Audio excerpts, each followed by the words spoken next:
मोदी शहा फक्त पक्ष फोडू शकतात, पाकिस्तान तोडण्याची हिंमत त्यांच्यात नाही. मोदींच्या भाषणावर संजय राऊत यांची बोचरी टीका.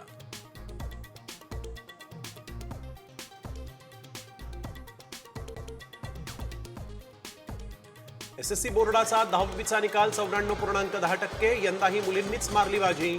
निकालात कोकण विभाग अव्वल.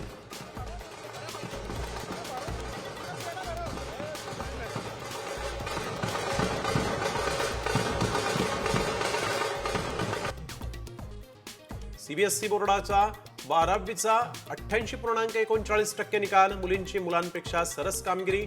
वेबसाईटवरून डाउनलोड करता येणार निकाल.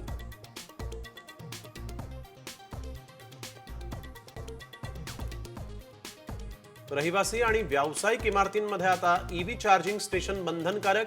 ईव्ही चार्जिंग स्टेशन नसल्यास इमारतीला एनओसी मिळणार नाही. नगरविकास विभाग विकास नियंत्रण नियमावलीमध्ये दुरुस्ती करणार.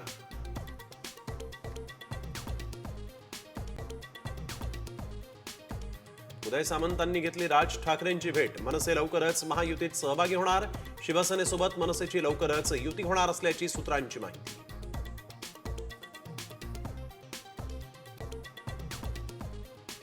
ठाकरे सेनेला मुंबईमध्ये आणखीन एक मोठा धक्का. अभिषेक घोसाळकरांच्या पत्नी तेजस्वी घोसाळकर यांचा जय महाराष्ट्र. महापालिका निवडणुकीच्या तोंडावरच भूकंप. करवीर निवासिनी श्री अंबाबाई आणि ज्योतिबा मंदिरामध्ये ड्रेस कोड लागू.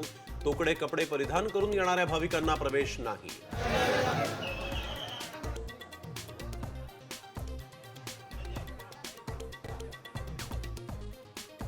मुंबईत वादळी वाऱ्यासह पावसाचा अंदाज. वाऱ्याचा वेग ताशी 30 ते 40 किलोमीटर पर्यंत जाण्याची शक्यता. ठाणे, पालघर, रायगड जिल्ह्यातही पाऊस कोसळणार.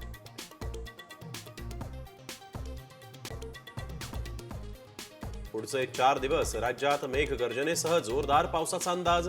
पुण्यासह पश्चिम महाराष्ट्र, कोकण, मराठवाड्यात पाऊस बरसणार.